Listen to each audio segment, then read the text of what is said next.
Good evening, sports card, Wild West marketplace friends, collectors, investors, venture hobbyists. I hope you are all having a wonderful evening. Happy Labor Day as well. What a wonderful weekend. I hope you guys had a great weekend. I had a phenomenal weekend. I am exhausted. I had a great time with my sons. Today was just a crazy but good day. Weather was great. I mean, really was here in the DC area. I can't really complain. I think we saw some rain today. I was able to go to a baseball game the other day with my sons. We went to Nationals. What's it called? National Harbor. We just had a great time. Really had made some memories. A lot of complaining, some fighting, but as I reminded my sons, we're making memories, right? So let me go ahead. I want to thank everybody for being here tonight. We're going to have about 10 minutes of little kind of card hobby news updates, what's kind of going on. And then I'm going to go ahead and introduce you to my guest tonight, and that is Cards and Comics. And we're going to talk a little bit about the hobby, and then we'll open it up for Q&A as we get into the show. So please get your comments, questions ready. We'll be right back. I'm going to go ahead and switch screens here, shift over to share mode. And I need to get better at this sometimes. Sometimes I'm going to get, a little more educated on this. So this article just hit Sports Collectors Daily tonight as I was reading and catching up, and that is charges dropped against Florida autograph dealer booted from 2018 National. Okay, so here's what I'm going to share with you. You can read the whole article, but it sounds like this guy was accused of fake autographs. His comments were all of these autographs are authentic, but I don't sell them as authentic. I don't know what that means. There's another comment down here too about him. He was getting accused of anyway, he was selling what appears to be bad stuff. Okay, he seems to be a bad person, but charges were dropped. So this kind of goes back to my whole theory I've kind of said earlier, where there's really no teeth in the hobby. I even think he gets his stuff back. I think all his seized inventory gets sent back. Which reminds me, I mentioned you guys last night about, I think it was Jets Mamba talked about the dealer who accidentally sold him a fake autograph, and he returned it to the dealer, and the dealer's going to figure it out. And I asked him, my thoughts on that is I really think you should get the FBI or somebody involved when that happens. Not to get the dealer in trouble. If the dealer's innocent, he'll help you get you to the next person. But, forgery is a crime. And I think, somebody needs to at least also log it. Not just get the card back and go, oh, he's okay. That card's still in the wild. It hasn't been destroyed. Also, maybe somebody should make copies of it that can be, I don't know. This autograph forgery thing is a concern of mine. I don't want to be too negative, though. Let's get back to some positive hobby news. Okay, in positive hobby news, another big auction is coming, and that is going to be for the Barry Bonds 500 career home run. Not surprised. Lots of auction activity, and auctions are continuing to break records. I mean, just continuing to break records. So we're seeing big news from some of the big parts of the hobby. Also, I've seen a lot of collectible has a lot of buyouts, right, on some of their big memorabilia items. Wasn't there a jersey, I think, the other day that was up for sale that I think it was Collectible or Otis or one of those fractionals decided to turn down. I'm going to go ahead and give another plug here to the Daily Hobby. Just hasn't been that daily lately. Been more like the monthly hobby here. Again, I love this channel, and I hope they get some stuff updated. There are some good old articles in here. Hear about the Yankees, and Dominguez is off the 60-man roster. Not a big deal. Really, this is more of a headline grabber. Could Acuna go for 2020 and 60 games? I mean, this is so old. Anyway, moving on. I went ahead, and here's something I did. Last night I brought up this, what is this? What does he refer to this? The exclusive 10,000 PSA 10 club, right? Which I think is really, really cool to keep track of. So what I did is I moved it over here into my market movers dashboard right here. Okay, so here I've got, in order, Zion, Acuna, going down list, right? I'm going to pull it up here for you guys to see. And then we'll go over here and pull it over here and show you here. Boom, see? Copied that dang list. And what's cool is that, first of all, if you want to use market movers, use code BREAKOUT. That's for the guys that are Breakout Sports Cards. I'm not an affiliate, not want to be an affiliate. I just use a tool because I like it. Okay, so Zion, right here. You can see the prices. Check this out. Look at this one. Pete Alonso's $31, and Gavin Lux is $15. These are PSA 10 prices. PSA 10 prices. Like if you get an 8, 9, or something like that, do you just like throw it in the water? It's like negative value. Look at that, though.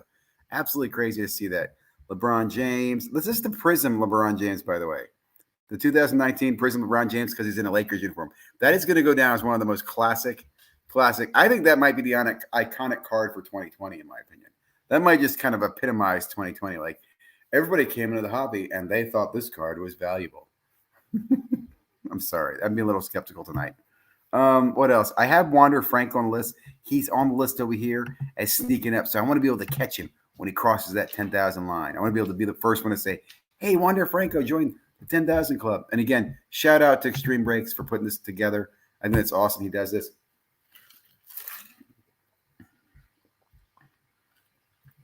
Okay, next up, some hobby humor.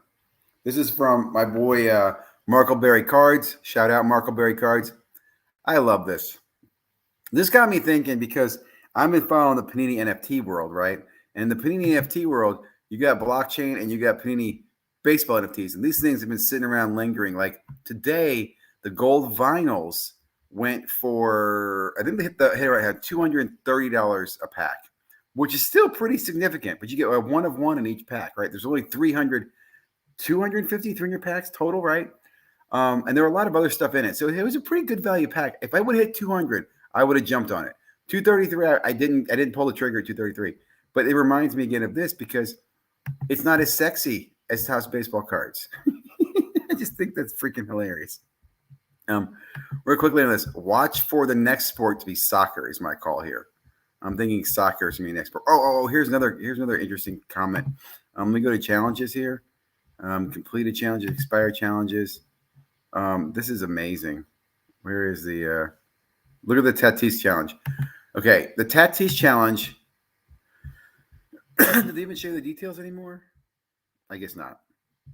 Only one person completed it. Only one person completed the challenge, so he got a one of one. It was on Twitter. Is that crazy or what? A one of one. Okay. Next up, in funny, I want to get to my guest here in a few moments here. When someone refers to you as using their IG name in person, I totally understand this. I've had friends at card shows call me Ziggy, which I totally like. They don't call me Ziggy Sports Cards, which I guess that would seem really weird, but I do think this is a funny thing. And there was another one. This one. Trying to figure out the price of a low pop card with no comps. Here's even a better question. How do you figure out the comp of this?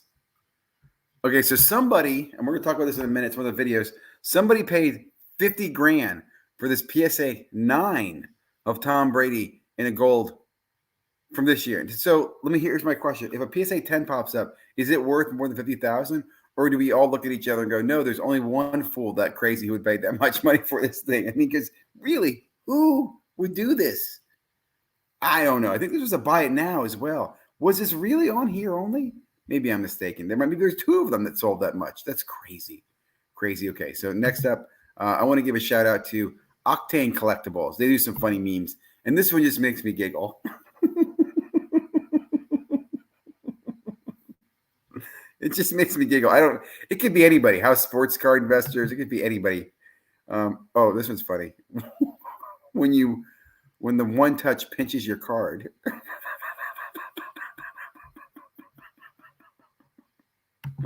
Oh man. And this one, when the product is trash, but you're still going to buy it. This again reminds me of Panini Baseball. I'm sorry. Okay. Last two videos I want to talk about here is, there it is. It was a PSA 9. So there was a PSA 8. Did you guys see this? The PSA 8 of this card went for like 100,000. What is going on? And again, I go back to comps. Would you comp the next card at 110? Like, is there really only one fool out there or two fools out there? Or are there a bunch of these people and I'm the fool? I don't know. I'm sorry. I don't want to pick on people, but dude, these are both cards of vets. I understand they're Prism Red. I mean Gold Wave. Gold. I'm sorry, Red, Gold Wave. I understand they're gold, printed to 10. But no. Okay. On a positive note, I want to bring your attention to another great video from one of my favorites. Man, 39,000. I remember watching this guy when he was like a couple hundred. And I was at a couple hundred. And now he's at 39,000. I love his channel, though. This is one of the best people in the hobby. If you only watch one channel, I've always said just watch him. Just watch Baseball Card Collector, Investor, Dealer. He does a great updated breakdown of the grading companies. And he does bring attention. I do think, and I'll say this again, I think PSA's days at the top of the pyramid are numbered. And people are going to disagree with me, but I think eventually education, wisdom, and even fanatics is all going to catch up. Within 5 to 10 years, PSA is going to be frowned on. 5 years, they won't be number one. And in 10 years from now, we're going to question why the hell we were using PSA so much. I'm like, what? We know they're inaccurate. We know they're not as competent. We know they don't have subgrades. They don't have 9.5s. They don't have a 10 plus, right? These things are going to stick out to us. So, on that note, I think that was pretty much all I wanted to hit on with sports news, notes, comments. It's a Monday weekend, so I'm sure there'll be more stuff tomorrow. We'll have a guest tomorrow night, so please join us. But now, let me introduce you to my next guest, someone who I'll be honest, started following my channel. I started following him back. I really like some of his perspectives on the hobby. Maybe not always the most optimistic, but a great content creator. Let me bring on Jason from Cards and Comics. Jason, how are you doing, sir? Hey, thank you. I really appreciate it. And it's my first time doing one of these, so I appreciate you being the first one. Man, that's awesome, dude. I have to say, I have a big fan of your channel. I really am.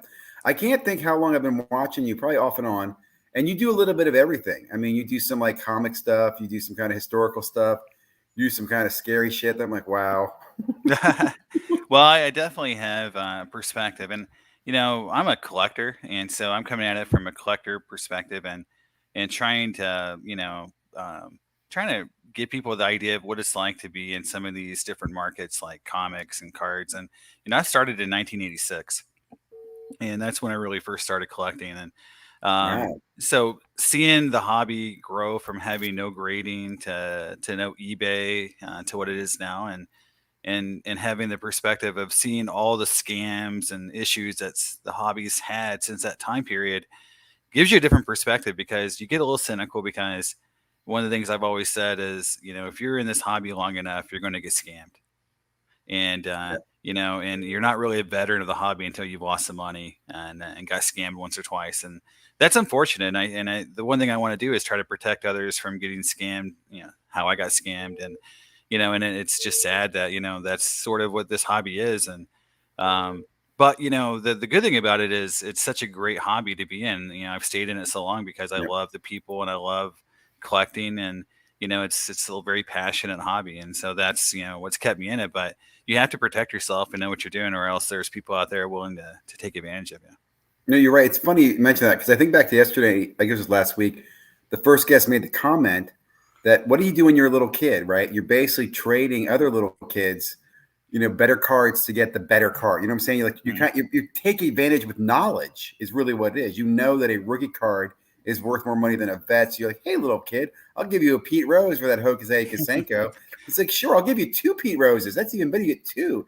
And I guess that's kind of put in the mindset, even the point where people get into these aggressive trades where, man, I got this great trade on this guy. He didn't realize the value of it.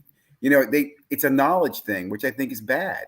So when people Yeah. have knowledge like yourself, you share and kind of enlighten people like, holy smokes, man. Yeah, I think there's two things too that I think when I look at the hobby and how I look at it. There is kind of the collector mentality, and I'll give you an example. Throughout the years, I've owned a lot of the cards, that are huge today, like, the LeBron Yep. autos and Jordan autos and rookies, and they've all been sold to buy my PC cards. Yep. So I just completed my Clemente set in PSA 8 or above. For the most part, I have 1/7, which is a rookie card. But every Jordan auto, LeBron auto, everything that I collected to flip turned into PC cards. Now, if I was smart, the kids that were hustling and collecting to sell, I wouldn't have done that. I would have got more of those cards. I would have kept them and try to sell them for more money now. But as a collector, I was more interested in trying to flip those cards into the high big ticket PC cards I couldn't afford, and Yep. and that may or not be a good idea, in terms of investing. But from a collecting perspective, that's what a lot of us do. And I think that when you get scammed, I think that's the reason why it really hurts, is because a lot of times when you lose out on a deal or something goes sideways, you have invested, let's say, a whole year of resources into something to try to Yeah. get something big for your PC. And when it Yeah. goes sideways, it really, really hurts. And I think for and that really gets a lot of people out of the hobby, in terms of being You're big right. collectors. And I think that's what you have to really be careful about is you lose too many of these big time collectors, and you don't really have a place to sell your non Tom Brady's and your non goats, because at some point somebody has to buy those other cards, or else the hobby is very uh, is very inefficient in terms of its ability to generate value for the collector. No, you're right. It's funny when I sell, I'll often ask somebody, and I know they can lie to me, but is this for your PC or what are your plans with it? And if it's for their real PC, if they're like, if I know they're a Giannis collector or they're, a Curry collector, I'm more likely to give them a better price or sell it to them for less because I feel like it's found its home. You know Hmm. what I'm saying? I might even jokingly say, "Hey, I'll give you a great deal. Just don't tag me if you reline this, or don't tag me if you sell it later on." Like I'll give you an Oh, example. I had a friend of mine who is a huge Baltimore Ravens fan, and I had the Lamar Jackson on card auto contenders card. And at the time, I needed some cash, and I knew he wanted this card really bad, and I sold it him for dirt cheap. Like I sold it for half of what I could have easily gotten from somebody else. He's like, really? I said, look, just don't resell it. And he's like, no, no, I won't. And this, I think, was his rookie year, which he didn't do great his rookie year. It was his second year, right? hmm. Second year, we were texting back and forth. And man, thank you so much. That card's my favorite card in my collection. It's my favorite card on my PC. I'm like, as long as I never see it again, I'm really happy too. Well, So I when I lived in Indianapolis, I moved from Indianapolis to New York, and I got my Indy card exchange. So anyone who knows Indianapolis area, there's only one real card shop in the area that's worth anything. That's Indy Card Exchange in Indianapolis, and I did shows all the time, set up as a dealer, mhm. and I was getting ready to move to New York, and so I had the 54 Hank Aaron PSA 7, the 54 Ernie Banks PS 7, and my Clemente rookie card at the time, which was a 7. And I decided I was going to sell them because I needed to pay for the move to New York. And it's really, that was pretty tough, situation to be in, to have to sell cards, to Yep, yep. to have enough money to really ensure yourself, you're going to make that kind of trip and move, across country. And I remember the guy I sold the cards to, and he was telling me how he was building a nest egg for his son, and he was going to really, take these cards and hold them. And I kid you not, I got home and got on eBay, and they were all listed before I got home. And so I just when people, as a dealer, that's why I'm a little sarcastic, or maybe a little not as optimistic, as I've seen those things happen so often, where this is for my kid, this is for my son, this is for my, I'm going to pay this back and I'm going to hold it forever, and then you get home and it's already on eBay, and you're like, okay, well, I guess that guy's not going to get the deal next time. Yeah, yeah, exactly. And I, like I said, I know people tell you that all the time. They say that, hey, it's for my kid. I haven't said to my kids all the time, like, don't you guys realize you get a better deal if you buy from dad instead of me having to buy? And like, that's not fair, dad. I'm like, oh, come on. Everybody likes to help hook a kid up.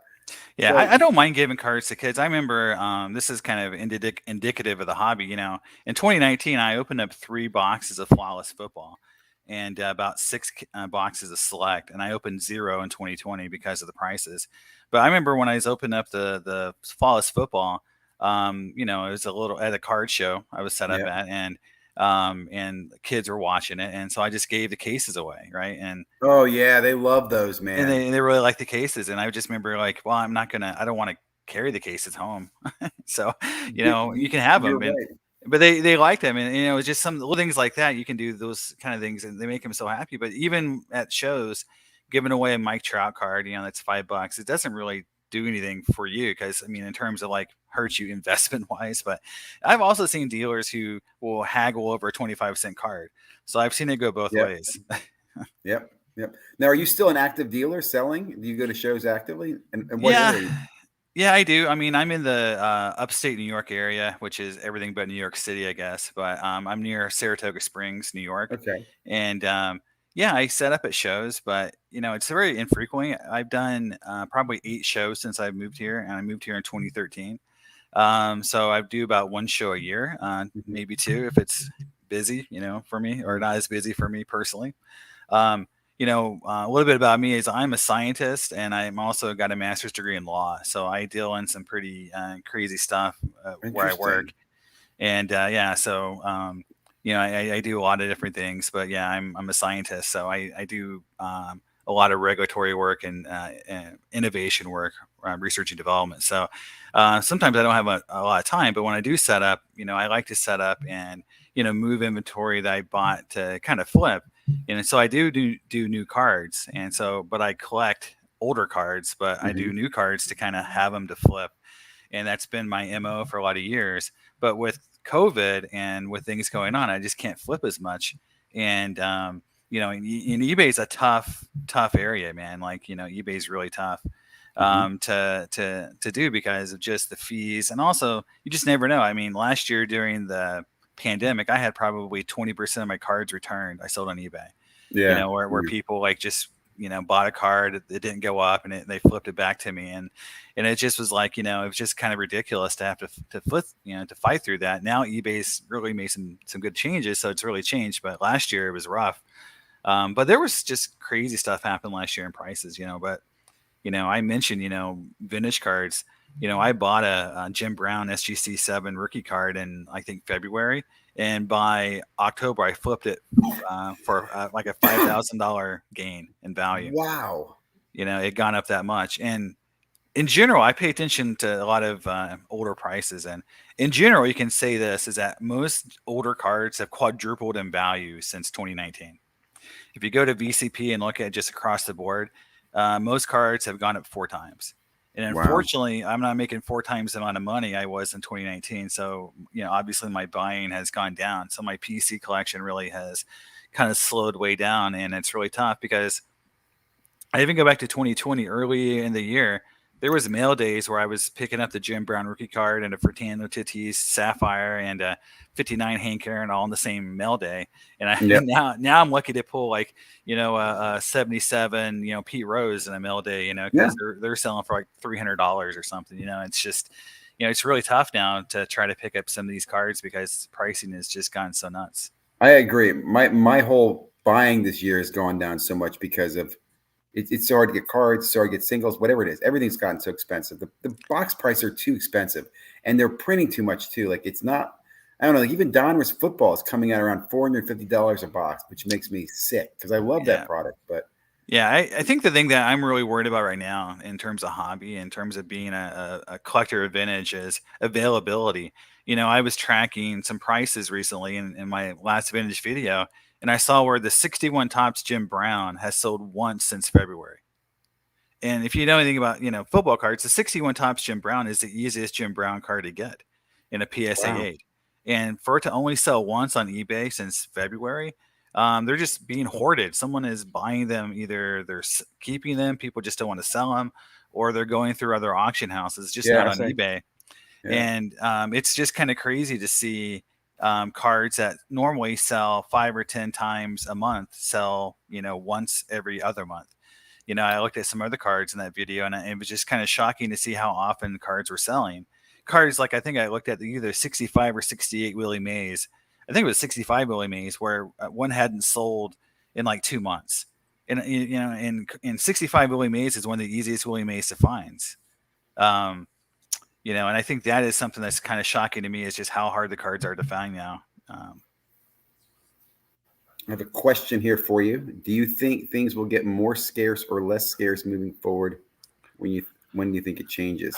When do you think it Well, changes? I think right now vintage is getting snapped up, and I think it's getting put into long-term collections. It's going into people's vaults, or it's getting into these fractional shares. So a really good Yes. vintage card Yep. are getting just locked away. And for example, like Mano cards. I think Mano cards are being targeted pretty heavily right now. In the vintage rookie cards, Hall of Fame rookie cards. So if you're putting together a Hall of Fame rookie set in PSA's registry, you're fighting not only other collectors, but you're fighting dealers wanting inventory. You're fighting the fractional share guys. If you want PSA 8 or above Hall of Fame rookie cards, you're going to have to fight for the hard ones. And I think right now we're seeing a little bit of a pricing freeze. I'm not seeing the straight line growth that you saw like last year, Yep. but the availability is low, and I think scarcity is going to be a major problem in the future if this doesn't loosen up.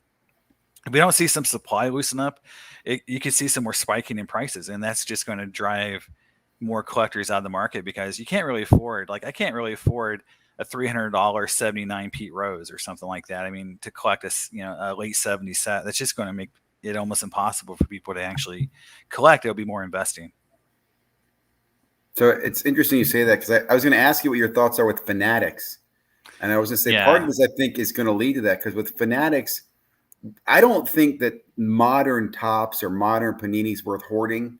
Okay. But I do think the older stuff will have some more historical, and since it'll be more rare, long-term value. Like, you think National Treasures, I think National Treasures will be a really good valued product in the future. I think some of the Tops products will be really valued in the future. What are your thoughts on Fanatics and how that'll impact things? Yeah, I mean, Fanatics. I have two thoughts. I had a video recently. I talked a little bit about it, and I was making the analogy for WADA, the games Mm-hmm. grading company Mm-hmm. scandal, and Fanatics. And this is that they're all going to try to control the supply chain. They're going to want to grade. They're going to want to sell you the card, grade the card, and then resell it again in an auction. That's the supply chain, the value Yep. stream, right? The entire value stream of the hobby right now. Right now, Panini and Topps just get into that market just, on the selling side, and they want to be able to control that whole supply chain. And I think Fanatics, they didn't pay billions of dollars to only own one part of that supply chain. So, yeah, they want to print the cards, they want to sell them in their own store or online, and then they want to control the breakers and have you be a Fanatics sponsored breaker. And then they're going to want to have a grading company so you can break with a Fanatics breaker, grade it with a Fanatics sponsored seller, and then auction it through a Fanatics sponsored Yep. auction house or owned auction house.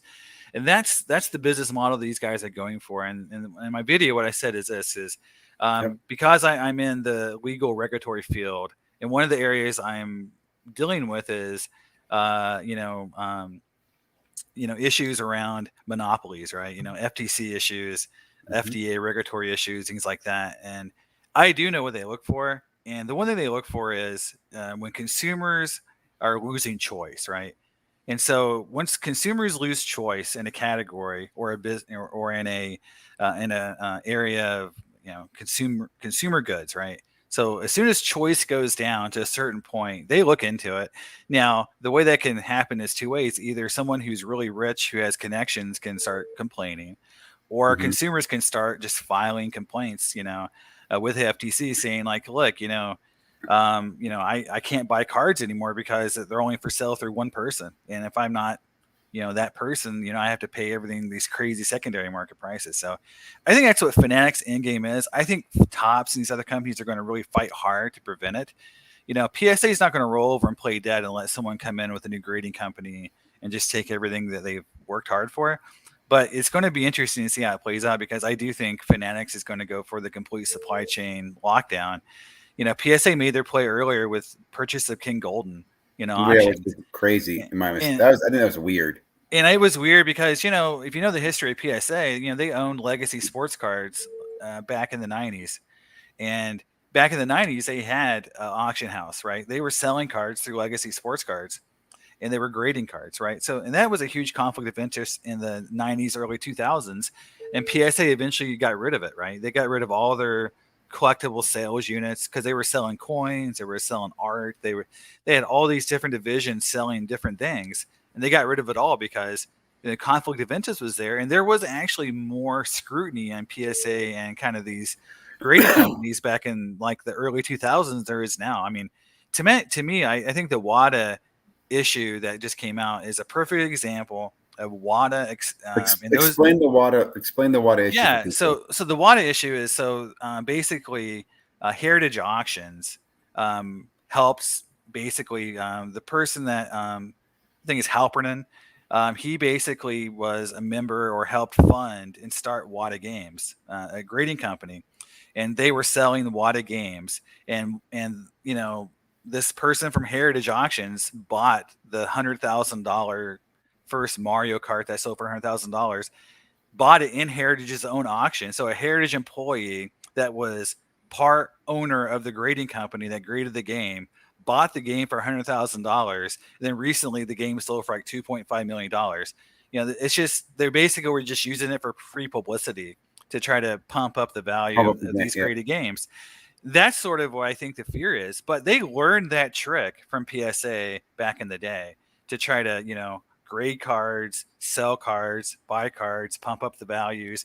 PSA used to have in their SMR like what was it, the top 50 index or something, showing how cards were outperforming the market. It's been a game like that for forever. But Heritage Auctions, those guys are a lot smarter than I think PSA, and I think they figured out how to do it a lot quicker and a lot easier. Doing vintage games, but I think that is the sort of like the fear that you want to have in this market with both cards and comics is that someone like Heritage gets into this market with a grading company, backing them and basically starts pumping and dumping. And you said earlier, PSA could lose it. I think PSA could lose it, not because of how they're grading, in terms of like having the half grades or the higher than 10, Yep. is if like a heritage auction house or someone with a lot of backing like Fanatics got in the game and Yeah. basically cut them out of the value stream. Well, what do you Because think if you about start, cutting what? out those cards from them, they could really start, seeing some effect. What do you think about Fanatics with CSG? Because CSG, they have common ownership between the They have two, common like Jay ownership, yeah. Z, and it would make sense to me that would be. I mean, CSG has the comic background, which I don't know as well, but that's a massive play because then Fanatics would have one-stop shopping for graded comics, graded cards, Hmm. whatever it might be, authenticated jerseys, Yeah, all I through think that. I think the idea is they have to, with WADA, the thing is they basically came into a marketplace that had one weak player, right? VGA Games was a weak player. They weren't really that well thought of in the grading, game industry. That people really didn't like their service and how they were doing it. Mhm. So I think the hard part with CSG is that they got to overcome SGC, BGS, and PSA. And have something that they can offer that's going to basically make people really want to flip their cards over to them. The one thing that's really tough in this hobby, and since I've been in it so long, I'll just say this, is PSA's registry is a Yes. huge drug. And it Why doesn't anybody else do fuels that? it fuels PSA's engine like nobody's business. I mean, it's a huge part of their reason they basically overtook BGS and SGC back in the day. Yeah. And since no one else wants to put the input or the time into doing it, they basically been running that for decades, and no one's done it. And they gave out set registry awards, and you would not believe how competitive those registries are with these I agree. millionaire owners, I agree. of I cards. agree. You've said enough, and I hope people listening because I agree with you. It kills me that no one doesn't compete with this because it's not even that impressive. It's No, not like you get some big award when you complete a no, set. You just get bragging rights, and your name hmm and your rank moves up on this graph. right, Fanatics would be perfect because what Fanatics could do is do a set registry where if you accomplish certain things, you get gifts. I'll send hmm you a jersey from your favorite team. I'll send you a hat. You know what I'm saying? yeah, They could send. You are absolutely right. The registry thing is a huge drug, and people underestimate it unless you see the PSA registry and go in there and get involved, which most people aren't. But hmm those people who are, they are right. very much involved. Now, the one thing that is that I would agree with you that would kill PSA right now is this is the set registry is fueled upon cheap PSA cards like Yep. 80s commons, right? 90s commons for people's sets, right? Anyone putting together a Ken Griffey Jr. master set and the registry needs to be able to grade their 90 Bowmans and 92 tops and 94 tops and get their 10s without having to pay $100 per card, right? Because Yep. otherwise it's unfeasible, right? They needed that $8 bulk grading to be able to do that. If they cut that out, which I don't see how they're not going to cut that out, that's going to really tip the balance to be where registry owners are going to be left hanging in the dust. And they could abandon PSA if someone else did what you said. If Yep. SGC started a registry where they gave specials because they used to do set registry specials at PSA. Yep. If I agree. SGC did that or another company to flip those guys to take their cards over there and say, look, I want to have a Ken Griffey Jr. master registry. I don't care what holder it's in. I just want to be able to afford to put all my cards in a registry and have them graded. That could be something that really hurts PSA. I think that's like how you get at them. Get at PSA from the bottom, not the top, because Yep. at the top they bring the most prices right now, so no one's going to out comp them. But if you start eating away at the bottom of their base and build something that's solid for these other companies, you could really hurt them. And I think that's how I would go at it if I was another company. No, I absolutely agree. I mean, you're absolutely right. Because again, I even said, I think I was talking to TGT I hope you guys can still hear me. My internet's kind of lagging, I think. Can you still hear me, Jason? Yeah, I hear you good. Okay. Is that what they should offer is offer 100 card, 200 card complete set grading system that might take 100 days or 200 days. And I'm going to do slowly, but when you get it back, you get a complete set graded at a very, very fair price. Whereas maybe, it averages Right. off to like $10 or $15 a card. So Yeah. if I'm TGT, if I'm a grading company, I'll take on the business. Okay. I'll do complete set grading, 100 card sets or more. It's got to be, it's gonna be X dollars per card, and it's gonna be 100 or 200 day delivery. As a collector, I'm fine with that. I don't mind waiting on next Christmas to get my entire set back, all graded in the registry. That's freaking Mhm. geeky to me. That's what I would love. Yeah, I think the comment in the chat here was, has anyone ever heard someone saying, "I got this car from a registry"? I will say this is that the registry guys, that the hardcore guys who are doing it, they don't really advertise themselves very much because they're scared of someone getting cards that they need. One of the one of the things of the registry, because I've been on it for so long, is that they're very competitive, but Man. they're also very cutthroat. And oops, looks like we lost Ziggy for a little bit. But yeah, they're very, very tough. And I would say, like, they don't like to kind of talk about what they're getting or bidding on or show off as much. Yeah, I think you know the registry itself is kind of a tough thing for, I think, for people to understand today. I think back in the 80s, or sorry, in the 90s and early 2000s, it was driving a lot of PSA's growth. It's definitely not as important today because obviously they're grading these huge ticket items. I mean, you got to remember back in, you know, in the 90s and 2000s, it was very tough to find cards worth $1,000, right? I always say like this, like I remember like a $200 card was like, a rare card. Yeah. And now like $1,000 card's so common, and it's just become, now it's like 5,000's become kind of like currency. Like, well, I got $5,000 cards, 10,000 cards. I'm like, what the heck? I can remember I went through a majority of my collecting career without one card at $5,000 for the majority of my collecting career. Now Yeah. it's like, $5,000 cards come out of boxes like they're candy. It's just a different dynamic. And PSA wants to grade those cards. They don't want to Yeah. grade a $20 card anymore. They don't want to get that percentage of whatever they're collecting on that grade on a $20 card when it's the same amount of work, right? If Yep. I You're right. if I grade that $5,000 card, I get more money for the same amount of work. They're going to do that every day. That's why I say PSA. Even though Nate said it in some interviews that he's not going to abandon the collectors and the registry guys, they're going to abandon them for a long time. It may be 5 years Yes. before they get back to allowing those guys to Yeah. grade cards. They're not going to just cater to the little guy anymore. They're all about the $5,000 cards. Yep. And that's why, again, the set registry, in my opinion, is an Achilles heel. And I don't know why SGC and or Beckett, who are bigger established companies, haven't done that. You know what I'm saying? It seems like it would be low hanging fruit. It doesn't seem like something that's patented or protected by any means, right? I mean, No, there's no, and I think the one thing that I think PSA's done some changes in this to allow you to add other companies' grades into the registry now, interesting, where interesting. and so you can add an SGC card. It just, you have to like kind of maneuver a little bit in there.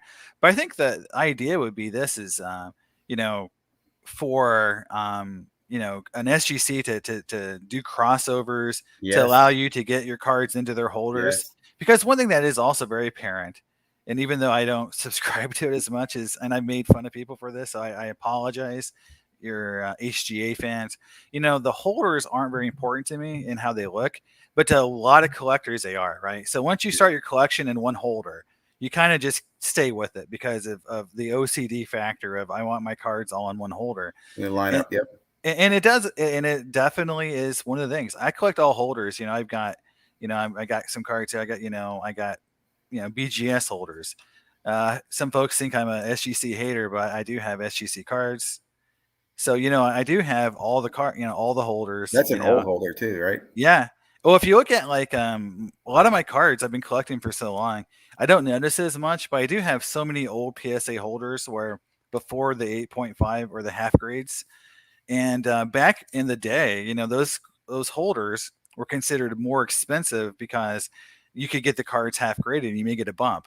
Now those holders are considered old and no one wants them or no one likes them as much as the new holders. So it's kind of interesting how the hobby changes and their take on what the holder changes, even for PSA. And PSA has made so many holder changes, I can't even keep up with them. Holograms, non-holograms, Yeah, printed, Lighthouse. Yeah. Lighthouse. I mean, they've just made so many changes.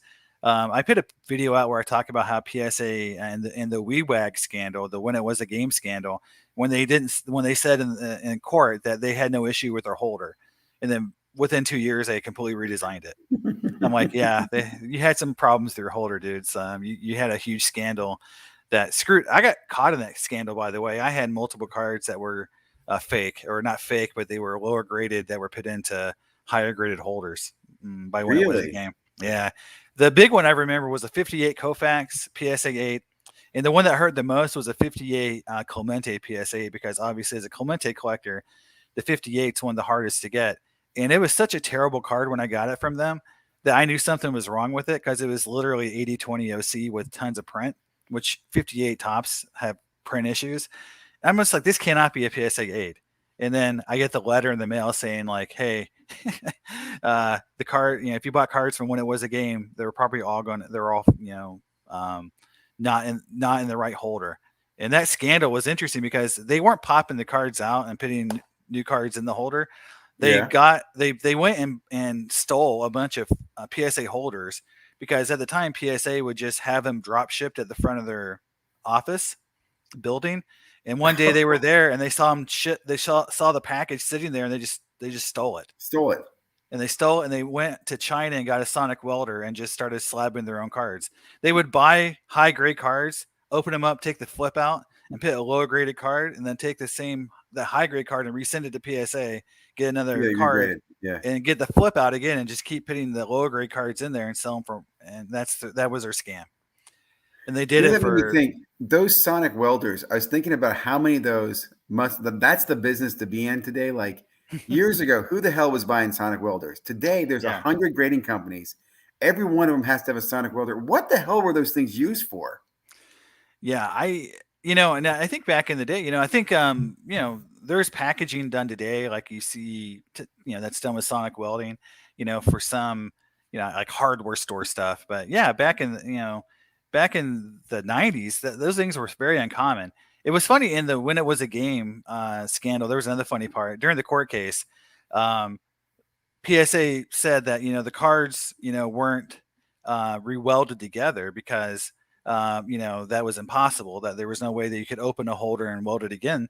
And the defendants came in and said, no, we stole the holders and we have a welding machine. And they wheeled it into courthouse, the actual machine. And said, yeah, this is the machine we use to weld the holders together. And so PSA was trying to deny that there was a way to fake possibility the holder. Yeah. Yeah, and they're really good about denying stuff. Like if you ever go through any of their court cases, they've been sued multiple times, and you go through the court documents, you see where they deny everything. Yeah. And that's why I think it's really interesting when Joe Orlando left, because he was always the face of everything, and he got out there and said something like, grading isn't a science, it's an opinion. And sometimes we're humans and we can make mistakes. And this was right after the big scandal on blowout around trimming cards. When Joe Orlando did the editorial where he said, it's not a science, and it's people looking at cards. And all of a sudden you get all these people talking about how, well, if it's not a science, and what the hell are you doing in that room? And what are you looking at? That's what I've been complaining about, is that I think PSA had this belief that they have these magic wizards, that only their wizards can detect this stuff.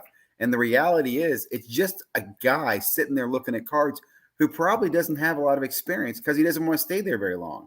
And we've seen that with what they've done now. They've hired so many new people, right? That it's a dungeon. If you talk to any grader, they'll talk to you about it's really terrible conditions, because they have a quota they have to meet.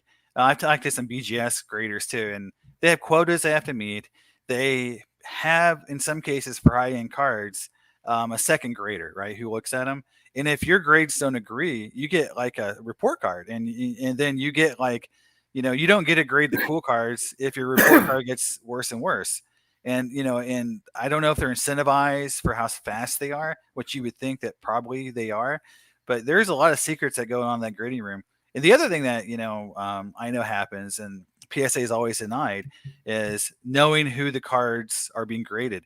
I've watched graders talk to dealers and tell them, "Hey, I graded your card. Here's the issues with it. This is why I graded a 7 or a 6."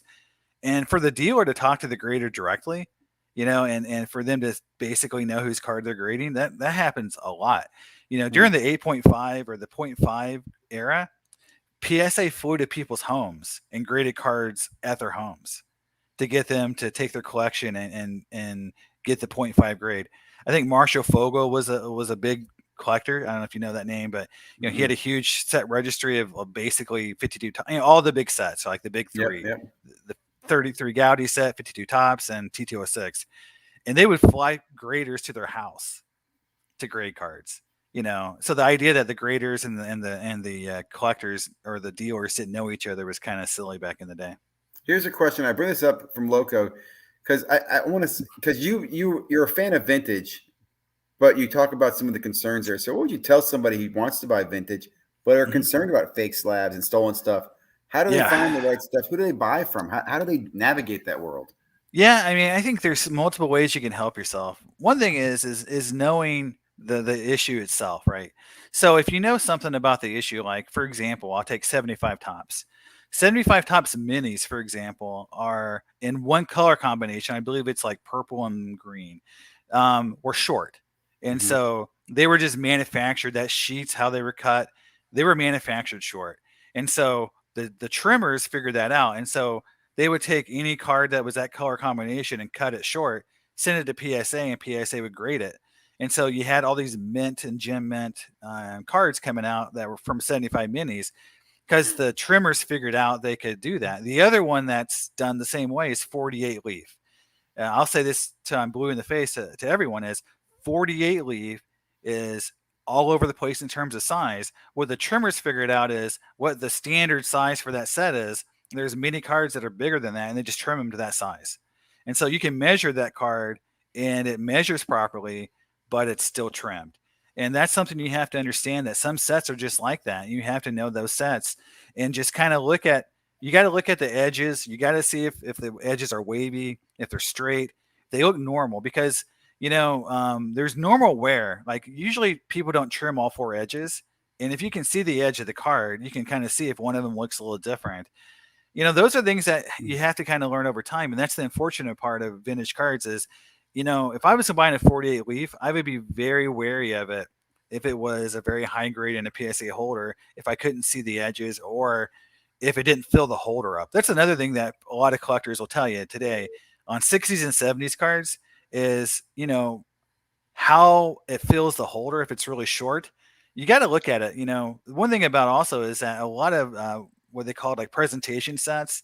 Topps made all these like presentation sets they would give out to dealers, or not dealers, but to salesmen, to company reps. And so they make like 2,000 or 3,000 these sets every year. And those cards are always short. 62 tops is a good example of it. So those cards will never fill the holder up. And so what's happening now is PSA is grading a lot of those min size because they don't want to take the chance that they're trimmed. Yeah. But in reality, they're real cards. So PSA's also gone off the edge. They basically will min size anything that doesn't measure. And even if it's got a good cut, they won't grade it because they know people are looking for the shorties in the card, in the holder. And right now, that's what you see in the vintage boards is they're saying, look, if the card doesn't fill up the holder, doesn't look like another card, if you compare it to another card and it looks short, I wouldn't buy it, and that's something you can do to protect yourself. But just knowing the issues you're buying is really big. I will say this comment's very true. I'm totally getting schooled. I have to say, Jason, I love this information. And the knowledge you have, it's not something you can just write down. You can take notes on this. What I'm glad I know you because you're somebody I'd come back to and ask questions if I have a question about something. So I hope the audience appreciates that as well. We're way over what I normally like to go for time. So I'm going to go ahead and we got a great audience here too, 32 people watching. So any quick questions at the end, I'm going to definitely have you back on again. If you guys have not checked out Jason's channel, you need to go over to Cards and Comics. Like I say, he's been putting out great content for a long time. all different topics. We haven't even touched on comics because I'm not a big comic guy, but I know you know your comics really well. I've watched you open some really cool vintage stuff. Your knowledge is amazing, man. So I really, really appreciate that. Let me see if there's any. What would you say? Let me see what this question is. Oh, hold on. Let me go. Okay. Would you say to start with card porn to find the issues about specific years? Yeah, I mean, I think he's saying, like, how do you find out about these issues? Yeah. I think talking to collectors, you know, I would say this: if you went to a card show and you found the right dealer, that is very knowledgeable, they'll be very honest about the cards, and they'll tell you, what the issues could be with cards that, and kind of explain what you're buying to you. Those are good dealers. Like 707 Sports Cards would be one I would go to. He's kind of a kooky guy. If you ever know, his name is Levi, but he knows a lot about cards. He's been in the game forever. Find a dealer that you feel like you're comfortable with, and one that it's been in the hobby a while, and they'll kind of tell you what some of the issues are and what you should be looking for, because again, they want repeat business. The good dealers do, right? The guys who are Yeah. looking for quick flips, they could care less, and the trimmers, they could care less. But the guys who want to build a clientele and a base of business, they will tell you, like, look, T20 cards, like I'll say this, T206 cards. A lot of collectors will tell you that PSA 7s and 8s don't exist. The ones that are in the registry have all been gone through some level of enhancement to make them 7s and 8s, because pre-war cards, for the most part, unless they're in a find, just don't exist. So if you think about that, if you're going to spend a lot of money on a pre-war card, like a Ty Cobb that's a 7 or an 8, and you're going to spend 100, 2, 3, $400,000, you just know that that card most likely was altered at some point to make it a 7 or 8. If you're buying a card that's a 2 or 3, the value of that card is probably in the fact that it's not been altered. If that really matters to you, you may want to buy actually a lower grade in some of those years versus buying that really high grade, because in some of those years, it's really hard for me to say that those cards haven't been altered to some level. I think this kind of touches on the question here too: is what grade should someone try to get vintage cards in an aesthetically pleasing set and a low grade economical budget? So what you're basically saying is maybe going for those lower grades, Yeah, you have a less chance of getting some of this counterfeit, faked, or sure. trimmed, Yeah. and it's really your eye appeal and what you like, right? Yeah, So I'd find a say comfort level. so. In the past, the collector grade for most sets, starting from the 50s, was PSA 8. So that was considered kind of like the high end collector set. Most people were collecting 8s. And then when you got to the 70s, you switched to 9s. From about 76 to on was 9s. And then in the 80s, probably post 81, you would start with some 10s. And so that was sort of the journey. In the 50s, you try to get 8s. In the 60s, you stayed with 8s. In the 70s, you switched to 9s. Now I'd say, with pricing being where it is, I say 5s and 6s in the 50s that have good eye appeal, centered is really what Mhm. I'm saying. In the 60s, you can still stay with 7s. And then 70s, you can move to 8s. And then in the later years, you can still maybe get 9s if you really want to get some players who aren't, let's say, like a Don Sutton, or if you're collecting like a Phil Necro, you can get those guys in 9 still and not break the bank. If you're looking for George Brett's or Pete Rose's in the late 70s, you're still going to pay a lot of money for 9. So, it just depends on the budget, but 5s and 6s are still pretty affordable in the 50s. What I'm going to say, though, if availability of the 7s and 8s becomes so low, people will migrate down to 5s and 6s, and that's where I talked about availability becoming a problem. That can make those cards go up a little bit, keep that card going up a little bit more than what it has been. Availability of 5s and 6s in the 50s, mostly when you go out and buy cards, that's the condition you get. You get 5s or 6s. Mhm. Mhm. Just a joke here from Sports Card Anonymous. Thanks for not talking comics. I don't know I if you know. know, if you follow Dakota at Sports Card Anonymous, another great channel. I'd recommend you connect with him as well. You guys would do great on a collaboration. He does some really in-depth stuff. You have some great knowledge. I'd love for you I guys would to. love it. One thing about my channel, so everyone kind of just, I love any interaction and people to, give me feedback. I appreciate it. And this question that just came up on the federal investigation, it's still ongoing. In one of my videos, I posted about the issue with PWCC. A collector in that video says that he was reached out by the FBI. FBI contacted him because he had bought a card through PWCC that they identified as coming from a trimmer. So the investigation into trimming PWCC and PSA is still ongoing, and they think that there's going to be something happening, in the next 6 months. It takes a long time, these kind of investigations, to really break, but they're collecting evidence right now. And if they're collecting evidence, and they told this person that's in my video that they want to use him as a witness, so they're collecting evidence and witnesses. This isn't going away. They would not be doing that unless they were going to go forward with some charges, and some people are going to be indicted. Now, I don't know who those people are. I know PWCC is lawyered up pretty heavily. They got some really big hitters on their legal team. PSA has always been very aggressive in their defense legally. So, they may be going after the trimmers like Gary Moser, who's the trimmer that was identified in that whole scandal. Who knows? But we know the FBI is really going after it. And I think in the national video, someone posted, the FBI said there's in the HBO Real Sports, they interviewed an FBI agent who said there's multiple hundreds of millions of dollars a year in fraud going on in the hobby. So it's just, it kind of puts it in perspective. But yeah, I mean, every year when I look at those Mickey Mantle autos that are those fake, what was it? Operation Foul Ball or something. Those fake Mantle autographs are still traveling around the country. You can see them every once in a while. Mm-hmm. Well, man, I really appreciate it. I'm gonna go ahead and cut this off. We're at about an hour, and this has been great. And I'll tell you, like I said, Jason, I want to have you back on again because we could definitely talk more and more. And I really want you to know I really appreciate the content you're putting out there. So I appreciate it. I think one of my feedbacks, I think you need catchier thumbnails, because some of your content I'm reading, I'm like, damn, this is good stuff. Like the one you did on Ken Golden, I thought you could have been a little bit more. I don't know. You could have attracted more attention with a thumbnail. That was good stuff, man. Good stuff. Yeah, I've been working on it, and I'm getting a new camera, and so I'm trying to up my video camera's content. Camera's fine. Your content is great. I'm not kidding. Keep doing what you're doing. I love it. I really do. All right. Hey, I appreciate it. And go Bills. I'm a converted Bills fan. So. Yep. So, guys, thanks everybody for watching tonight too. Really appreciate it. Seeing some familiar faces. We'll be back tomorrow. I'll be back tomorrow night, 11 o'clock. And again, Jason will have you back on, guys. Thanks, everybody. I'm going to go ahead and kill this. Going straight to black camera, I think.